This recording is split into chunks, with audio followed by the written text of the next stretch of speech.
Karena ini kalau diartikan semua, ini bahaya, bisa murtad kita. Jadi kita mengartikan laisa ka mithlihi, tidak ada seperti yang sama dengan Allah. Ka seperti mislu, sama. Allah hinya. Jadi ka mithlihi seperti serupaan Allah atau seperti perumpamaan Allah. Kan jadi kacau. Masih banyak sekali dalam Al-Quran polemik-polemik di mana kalau hanya dihantam dengan terjemahan akan banyak persoalan. Tetapi ya sudah lebih baik terjemahan ada, baca daripada enggak sama sekali. Cuman jangan sampai sesuatu yang hanya jawaban atas konsep daripada tidak, kamu anggap sudah mencukupi segalanya. Sama dengan orang lapar ya, terus ada nasi sudah agak basi dari kemarin lah. Ya daripada enggak ada lagi. Terus kamu anggap sudah cukup kita makan ini. Enggak ya. Bahasanya saja kan daripada. Ya namanya daripada kan sementara, mesti harus dikembangkan. Sama dengan motor, mobil. Kalau mau pakai standar yang penting ada, ngapain kamu harus pakai mobil mewah? Ya, yang penting kan jalan, ya. Nggak kepanasan, nggak kehujanan, kamu gas jalan. Tapi kan kita enggak. Wah, mobil ini sudah agak lama potongannya, mau yang baru. Wah, ini rumah kok kayaknya sudah kurang bagus, ini kayaknya kurang luas. Padahal memangnya kamu pernah kesempitan tidur kan enggak? Tapi ada kita pikir ingin rumahan lebih luas. Seperti itu, kenapa nggak berlaku dalam kehidupan beragama, kehidupan beribadah? Saya sholat tidak khusyuk ya. Bagaimana cara khusyuk? Ini kan penting juga. Assalamualaikum warahmatullahi wabarakatuh. Bismillahirrahmanirrahim. Allahumma sholli ala sayyidina Muhammad wa ala alihi wa sahbihi ajma'in, amma ba'du. Ja'alana min ahlil khairi wa sa'adah fid dini wa dunya wal akhirah. Semoga kita semua menjadi orang-orang yang mendapatkan kebaikan, menjadi orang-orang yang berbahagia di dunia maupun di akhirat nanti. Amin Allahumma amin. Sering kita mendengar orang-orang mengatakan bahwasanya Al-Quran itu mudah difahami, cukup membaca terjemahannya. Satu sisi saya tidak akan menyalahkan kalimat seperti itu, karena yang namanya ucapan itu mesti banyak maksudnya. Kalau maksud dia memahami Al-Quran adalah mengerti apa yang dikandung dalam Al-Quran secara utuh, maka tidak mungkin dengan terjemahan itu bisa tercapai. Karena ulama-ulama menulis kitab-kitab tafsir itu tujuannya adalah agar memahami Al-Quran. Kalau cukup dengan terjemahan, berarti karya ulama itu tidak ada gunanya atau kehilangan fungsi. Begitu. Ini logika sederhana saja. Tetapi kalau yang dimaksud dengan memahami adalah ya sedikit banyak kamu mengerti maksud dari sebuah ayat, ya bisa dengan terjemahan. Minimal dari sebelumnya kamu tidak tahu sama sekali artinya apa, lalu ada terjemahan depak, kamu menjadi mengerti. Nah, itu kan juga sudah disebut dengan memahami. Tergantung kadar memahami itu apa. Kan begitu. Kalau dari memahami Al-Quran lalu melahirkan hukum, tidak mungkin bisa dicapai dengan terjemahan. Karena di dalam Al-Quran itu banyak narasi-narasi perintah yang artinya bukan kewajiban hukum. Sementara kita tahu biasanya kalau perintah berarti harus diperintahkan, harus dikerjakan. Tetapi ternyata tidak harus. Walaupun narasinya adalah perintah. Misalnya contohnya, wa idza halaltum fastaudu. Apabila kalian sudah bertahallul, sudah keluar dari ihram, fastaudu, maka berburulah. Apa lalu kita wajib berburu setelah selesai ihram? Kan enggak. Ini bagaimana? Bahasanya kan berburulah, perintah. Ini kok bukan wajib berburu ya? Nah, itu berarti ada narasi-narasi yang bentuknya perintah tapi artinya bukan kewajiban. Bahkan kesunahan saja enggak. Ada di Al-Quran, kulu washrobu, makanlah dan minumlah. Apakah agama ini memerintahkan kita untuk makan? Enggak. Itu bukan perintah wajib, bukan perintah sunnah pula. Tetapi di situ bicara tentang wala tusrifunya. Nah, kamu boleh makan, boleh minum, tapi jangan berlebih-lebihan. Walaupun bahasanya ya makan, minum, tetapi jangan berlebih-lebihan. Nah, untuk bisa memahami ayat menjadi sebuah hukum, itulah ulama ada tafsir. Nah, sekarang saya kasih gambaran betapa bermasalahnya sebetulnya kalau orang merasa dengan membaca terjemahan sudah memahami Al-Quran secara utuh. Ya. Kita pantik dari satu kasus, misalnya dalam Al-Quran itu ada bahasa, ini yang sering kita dengar toh. Laisa kamitslihi syai'un. Kalau kita terjemahkan di terjemahan depak atau yang sering kita dengarkan orang berceramah, ini ayat menyatakan bahwa tidak ada satupun yang sama dengan Allah. Kalimat tidak ada diwakili oleh laisa. Kemudian Allahnya di situ adalah domir hi, hi, mithlihi. Domir ha setelah mithlun hi itu artinya Allah. kembali kepada Allah. Kata gantinya yang kembali kepada Allah. Berarti dua sudah terwakili. Terus sesuatu apapun, syai'un. Kenapa bisa menjadi apapun? Artinya cuma menyebut sesuatu tetapi menjadi semua hal. Karena ini sigotnya nakiroh jatuh setelah ada laisah, sigot nafi. Idza waradatin nakiratu ba'da nafi afadat al-am bal al-itlaq. Itu kan sudah mulai masuk kepada tafsir. Kita memaknai syai'un di situ adalah apapun, padahal bahasanya cuma syai'un sesuatu, tetapi menjadi apapun. Ini sudah keluar dari domain terjemah. Ya. Walaupun kita baca terjemahannya memang sesuatu apapun, tetapi kalau kita mau jujur syai'un itu sesuatu. Ya. Tidak ada bahasa apapun atau sesuatu apapun. Ya. Ketika ada tambahan apapun, ini sudah mengadopsi atau sudah menerapkan keilmuan-keilmuan yang sudah tidak hanya sebatas terjemah. Itu masih belum terlalu poin. Kemudian tidak ada yang seperti. Nah, seperti ini kan kah. Zaidun kal komari. Zaid seperti bulan. Berarti ada Zaid ya. Entitas katanya atau elemen kalimatnya kan Zaid atau Maman lah. Maman seperti ka ya. Bulan komar. Maman seperti komar. 3 kata. Zaidun kal komar. Zaid seperti bulan. 3 kata. Artinya 3 kata. Terus kamislihi ini kan ada 3 kata. Ka, mislih, dan hi. Kok artinya cuma 2 kata, yaitu seperti Allah atau seperti dia. Ya. Padahal kalimatnya ka, mislih, hi. Ini kan pertanyaan. 3 kata kok artinya 2. Ini tidak dijawab oleh terjemahan. Tapi memang coba diterjemahkan. Ka, mislihi artinya seperti dia. Karena ada laisa maka tidak seperti dia. Kalimat terjemahnya kok cuma seperti dia. Padahal kalimatnya 3. Ka misli. Nah ini kan tidak bisa dijawab oleh terjemahan. Ya. Kalau kamu ditanya hanya bermodal membaca terjemahan. Tidak punya pengetahuan lain. Ditanya ini kan kalimatnya 3. Kok artinya 2? Itu masuk kepada majaz. Artinya tidak bisa kalimat itu diartikan fix seperti yang tertulis. Itu namanya makna majaz. Makna majaz itu kita bahasa gampang-gampangan aja. Tidak dimaknai seperti yang tertulis, begitulah ya. Jadi khoroja an makna lafdi. Jadi keluar dari makna lafaz yang tertulis, yang al-hakiki, yang real gitu ya. Keluar menjadi makna yang lain. Itu namanya makna majazi. Ya. Misalnya kamu mengatakan ro'aitu al-asada, saya melihat harimau alal mimbar, di atas mimbar. Oh, berarti harimau ini tidak bisa diartikan macan ya. Tetapi orang yang seperti macan, singa panggung ya, atau singa. Ini contoh-contoh bahasa lafdi ya. Bahasa yang dimaknainya itu majaz, bukan asli. Atau misal seperti contohnya orang ngomong, saya melihat ATM berjalan. Nah, ini kan maksudnya orang kaya. Bukan mesin ATM berjalan, bukan. Itu sudah bahasa kita seperti itu biasa. Bahasa kiasan lah kalau bahasa kita ya. Jadi ATM berjalan tidak bisa dimaknai secara hakiki yaitu mesin ATM. Ya. Sehingga kamu menyaksikan kok ada mesin ATM jalan. Bukan, tapi orang kaya kita sebut ATM berjalan. Karena dia seperti ATM. Uang banyak di situ. Ya. Kita ambil duitnya kapan saja bisa. Tapi ya orang kaya itu bukan ATM berjalan dalam artian.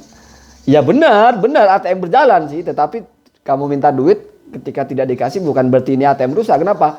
PIN kamu salah. Atau kamu bukan banknya, bukan bank dia. Atau kamu tidak punya ATM gitu. Tidak punya kartunya. Jadi kamu punya akses dulu sama orang itu. Baru kamu colokkan, baru kamu keluar duit. Kan begitu ya. Jadi ketika ada orang kaya katanya ATM berjalan. Kok saya minta duit nggak dikasih? Ya kamu ke ATM pun kalau minta nggak dikasih. Kerja dulu. Punya ATM dulu ya. Punya kartu dulu masukkan baru ya. Kira-kira begitulah. Nah kita kembali kepada temanya. Maka di dalam Al-Quran itu, kamitslihi itu tidak bisa diartikan semuanya. Artinya tidak bisa diartikan 3 kata, tapi harus dibuang salah satunya.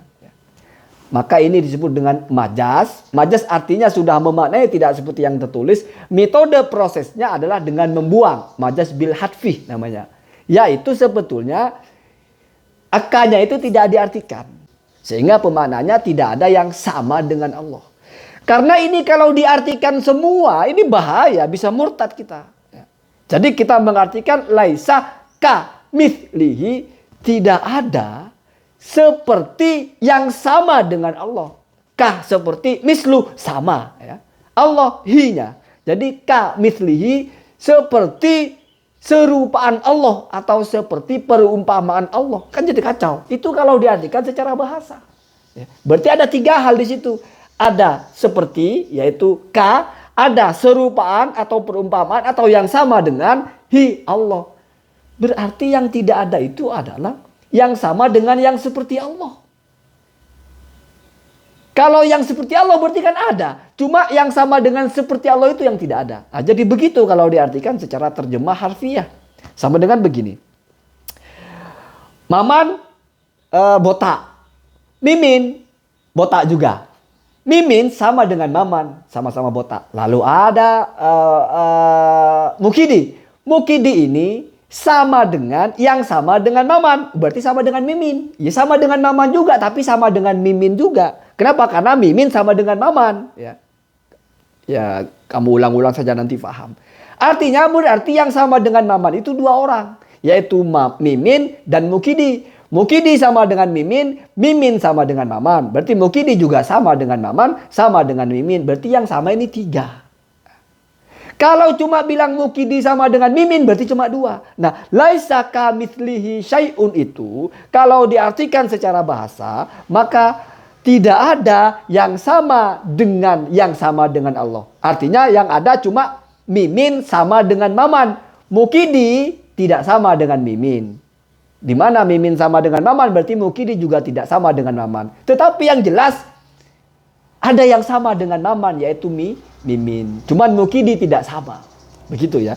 Dan ini kafir. Berarti Allah itu ada yang sama dengan dia. Cuman sesuatu yang lain tidak ada yang sama dengan dia. Ya, atau dengan Allah.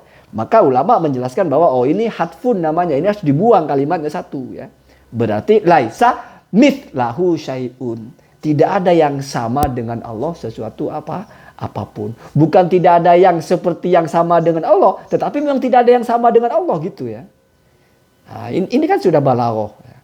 Ada yang sebaliknya. Majaz tetapi dengan dengan menambah. Misalnya begini. Kalau tadi itu kan bil hatfi ya. Kalau yang kedua adalah majaz biziyadah. Artinya ini secara majaz tetapi prosesnya ditambah kalimat. Misalnya was'alu al-qaryah dan bertanyalah kepada kampung. Mesti kita paham tidak mungkin orang bertanya kepada kampung. Maka di situ ada kalimat yang dibuang yaitu ahlu ya.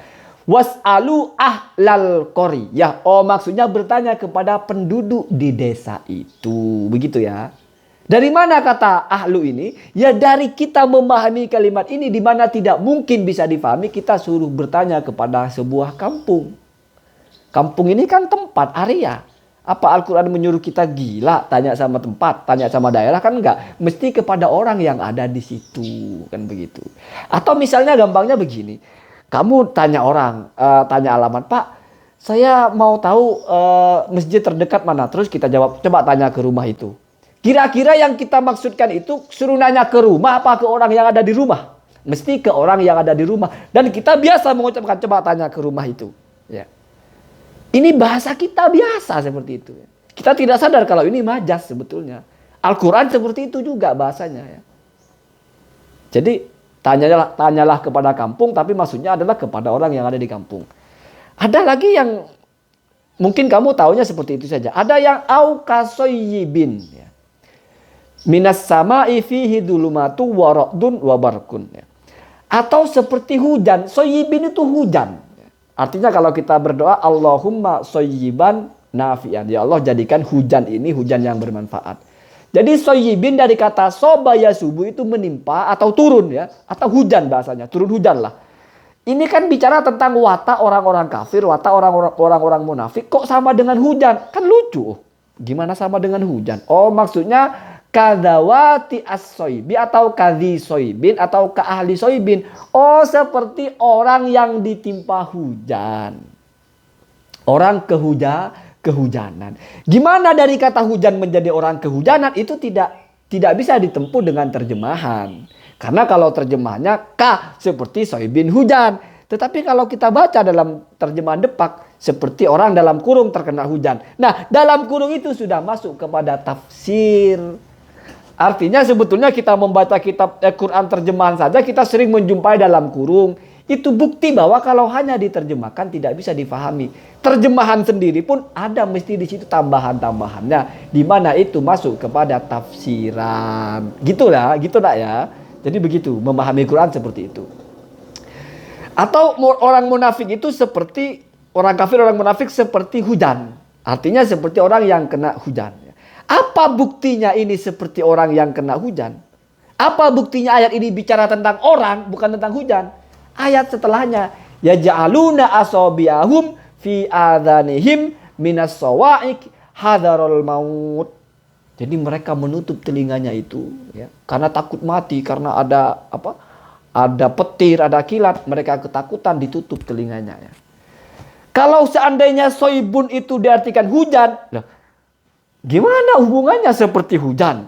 Mereka menutup telinga. Loh, memangnya hujan menutup telinga kan enggak? Nah ini maksudnya bahwasanya ketika ada bahasa-bahasa yang diterjemahkan tidak seperti lafadznya tetapi menggunakan terjemahan majazi, mesti salah satu syarat utamanya adalah karena adanya mani ya. Adanya dilala, adanya korina, adanya mani. Kita fokus kepada mani. Mani ini adalah mencegah atau menjadi rusak kalau diartikan secara lafzi. Ya sama dengan laisa kamitslihi, kalau diartikan secara lafaz tidak ada yang sama dengan yang seperti Allah, rusak. Murtad kita. Oh, berarti tidak mungkin. Kan begitu. Ada juga yang bentuknya korinah, petunjuk, ya seperti soibin ini. Seperti hujan di mana mereka menutupi telinganya karena ada petir. Oh, berarti ini bukan hujannya, tapi orang yang ketimpa hujan. Nah, itu berarti pertanda korina. Atau ini kok tidak bisa diartikan hujan. Kenapa kok mana ada hujan menutup telinga? Nah, berarti orang yang tertimpa hujan. Begitu ya. Banyak sekali dalam Al-Quran itu kalimat-kalimat yang tidak bisa difahami kalau hanya pure sebagai terjemahan. Ya. Mesti terjemahan di situ diberi tanda kurung ya, dalam tanda kutip. Itu cuma satu-satu contoh ya. Masih banyak sekali dalam Al-Quran polemik-polemik di mana kalau hanya dihantam dengan terjemahan akan banyak persoalannya. Tetapi ya sudah lebih baik terjemahan ada, baca daripada enggak sama sekali.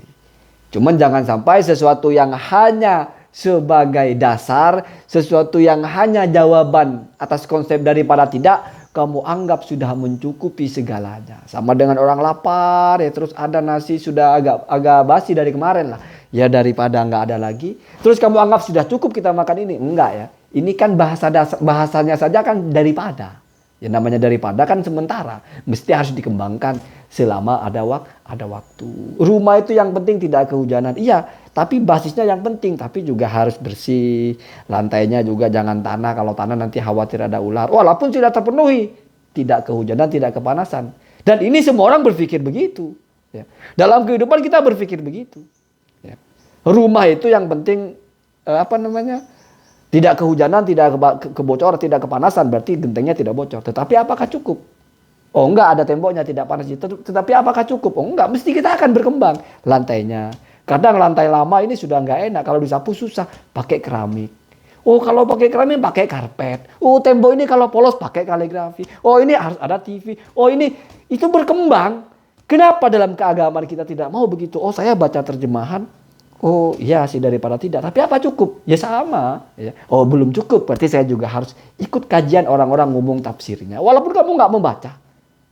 Ya kamu dengarkan orang menjelaskan tafsirnya. Sehingga agama ini menjadi sesuatu yang sama pentingnya. Saya tidak harus bicara lebih penting lah. Sama pentingnya dengan kehidupan yang lain. Motor aja kamu. Oh ini sudah bagus motornya. Tapi kurang dimodif. Oh ini kok kotor. Ini kok diganti. Protes terus ingin perbaiki. Rumah lah pekerjaan. Kenapa agama kamu nyaman-nyaman saja, tidak paham sama sekali, nyaman saja. Ini kan persoalan ya, persoalan. Berarti dianggap tidak lebih penting. Saya berpikir dianggap sama setara saja. Ini sudah masalah sebetulnya, tetapi lebih baik daripada enggak sama sekali. Saya sholat kok tidak tahu caranya, ya bagaimana? Oh ya yang penting sudah tahu caranya. Ya enggak ada bahasa yang penting. Toh tidak harus mengganggu kamu kerja, cuma tinggal meluangkan waktu, entah seminggu sekali, entah sebulan sekali. Memperhatikan apa yang kita pahami ini sudah cukup atau masih kurang atau kurang sangat. Kalau ada kesempatan nambah, apa salahnya kita tambah, kan begitu ya. Sama dengan motor, mobil. Kalau mau pakai standar yang penting ada, ngapain kamu harus pakai mobil mewah? Ya, yang penting kan jalan, ya. Nggak kepanasan, nggak kehujanan, kamu gas jalan. Tapi kan kita enggak. Wah, mobil ini sudah agak lama potongannya, mau yang baru. Wah, ini rumah kok kayaknya sudah kurang bagus, ini kayaknya kurang luas nih. Padahal memangnya kamu pernah kesempitan tidur kan enggak? Tapi ada kita pikir ingin rumahan lebih luas. Gaji sudah, nggak pernah kamu juga kesusahan, tetapi sudah kok ini kurang, ditambah lagi, ditambah lagi. Seperti itu, kenapa nggak berlaku dalam kehidupan beragama, kehidupan beribadah? Saya sholat setiap hari itu bagus kalau lengkap ya, apalagi kalau tidak lengkap. Saya sholat tidak khusyuk ya. Bagaimana cara khusyuk? Ini kan penting juga, ya penting juga. Jangan dianggap yang penting hanya urusan yang nampak, sementara sholat kan tidak nampak juga, tidak penting. Ini ciri-ciri orang yang ya Allahumma hdina, Allahumma hdihim. Semoga kita beruntung, semoga kita mendapatkan hidayah. Kenapa? Karena itu tetap sebuah kepentingan, sebuah keadaan yang kurang baik, begitu ya. Semoga ada manfaatnya. Assalamualaikum warahmatullahi wabarakatuh.